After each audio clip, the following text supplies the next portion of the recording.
আসসালামু আলাইকুম রহমতুল্লাহি ওয়া বারাকাতুহু। আপনি কি জানেন কোরআনে পাকের মধ্যে এমন একটি সূরা রয়েছে যে সূরাটা আল্লাহ পাকের সাথে ঝগড়া করবে? আপনি হয়তো এর আগে কখনো শুনেন নাই, আর হয়তোবা শুনে থেকেছেন। তো যারা জানেন না, আজকে ধৈর্য সহকারে ভিডিওটা দেখবেন। আমি আপনাদের সাথে আলোচনা করব এমন একটা সূরা নিয়ে যেটা পাঠকারীর জন্য স্বয়ং আল্লাহ পাকের সাথে ঝগড়া করবে। প্রিয় ভাই, আল্লাহ রাসূল সাল্লাল্লাহু আলাইহি সাল্লাম আমাদের জন্য এই কোরআনকে আমাদের জন্য যে আল্লাহ তাআলা নাজিল করেছে আমাদের জন্য শিফার জন্য, এবং এখান থেকে আমি আপনি জান্নাত এবং জাহান্নামের শাস্তি এবং জান্নাতের যে ফলাফল রয়েছে সেগুলো সম্পর্কে জানতে পারি। কোরআনে কারিম পাঠ করার মাধ্যমে আল্লাহ পাকের নৈকট্য হাসিল করা যায়। এই কোরআনে কারিম হয়তো আমরা অনেকে পাঠ করতে পারি, আবার অনেকে পাঠ করতে পারি না। অনেকে পাঠ করতে পারলেও কোরআনে কারিম থাকের মধ্যে কত বছরকে বছর ভাজের মধ্যেই থেকে গেছে সেটা আমি আপনি হয়তো জানি না।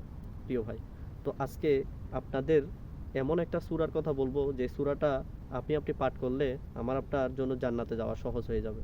একদিন রাসূল পাক সাল্লাল্লাহু আলাইহি সাল্লাম সাহাবীদেরকে নিয়ে বসে আছেন এবং বললেন যে, হে সাহাবীরা, তোমরা কি জানো যে কোরআনে কারিমের মধ্যে এমন একটি সূরা রয়েছে যেটার আয়াত সংখ্যা হচ্ছে 30, আর সেই সূরাটা পাঠকারীর জন্য কবরে সুপারিশ করবে, কবরের আযাব থেকে রক্ষা করবে এবং আল্লাহ পাকের দরবারে তার জন্য সুপারিশ করবে।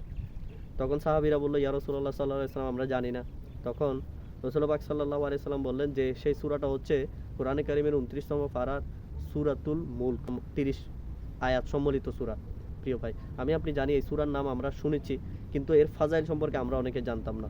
প্রিয় ভাই, এই সূরা আমার আপনার জন্য যদি কবরে সুপারিশ করে, যে রাসূল পাক সাল্লাল্লাহু আলাইহি সাল্লাম বলতেছে এই সূরা পাঠকারীর জন্য আল্লাহ পাকের সাথে ঝগড়া করবে এবং এক পর্যায়ে পাঠকারীকে আপনার জান্নাত পর্যন্ত নিয়ে যাবে। সুবহানাল্লাহ।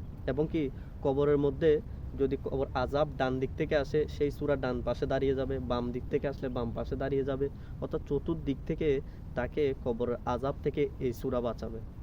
তাই আমার আপনার উচিত কবরের আযাব থেকে বাঁচার জন্য এবং কবরে শান্তিতে থাকার জন্য, জান্নাতে যাওয়ার জন্য এই সূরা কোরআনে কারিমকে আপন করে নেওয়া।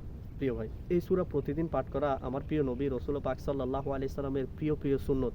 এবং রাসূল পাক সাল্লাল্লাহু আলাইহি সাল্লাম আফসোসের সাথে বলেছিস, যদি আমার সকল উম্মতের অন্তরে সূরাতুল মুলকটা গেঁথে থাকতো। তাহলে চিন্তা করেন আমার আপনার জন্য কতটুকু কল্যাণময় সূরা এই সূরা, যে রাসূল পাক সাল্লাল্লাহু আলাইহি সাল্লাম আফসোসের সাথে বলেছে। এখন আমার আপনার যদি মুখস্থ না থাকে, আমি আপনি দেখে দেখে পাঠ করতে পারি, তাহলে তো আলহামদুলিল্লাহ আরো ভালো কথা। আমি দেখে দেখে পাঠ করেন।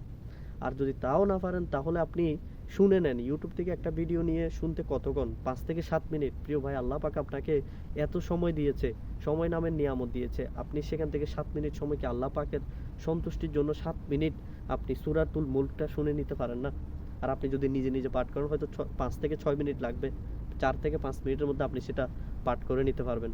প্রিয় ভাই, আসুন না এখন থেকে নিয়ত করি যে আমরা কোরআনে কারিম এখন থেকে কন্টিনিউ পাঠ করব। অন্তত সূরা মুলকটা আমরা কন্টিনিউ পাঠ করার চেষ্টা করি এবং আল্লাহ পাক এই সূরার মধ্যে কি বলেছে সেটাও বোঝার চেষ্টা করি। ইনশাআল্লাহ আমার আপনার জন্য কবর এবং আখিরাত সুন্দর হয়ে যাবে। প্রিয় ভাই, আসুন আমরা এই ভিডিওতে যা আলোচনা হয়েছে তা আমল করার চেষ্টা করব, এবং আপনি চাইলে অন্য ভাইয়ের নিকট ভিডিওটা শেয়ার করে তাকেও এই আমলের দাওয়াতটা পৌঁছে দিতে পারেন। আসসালামু আলাইকুম ওয়া রাহমাতুল্লাহ।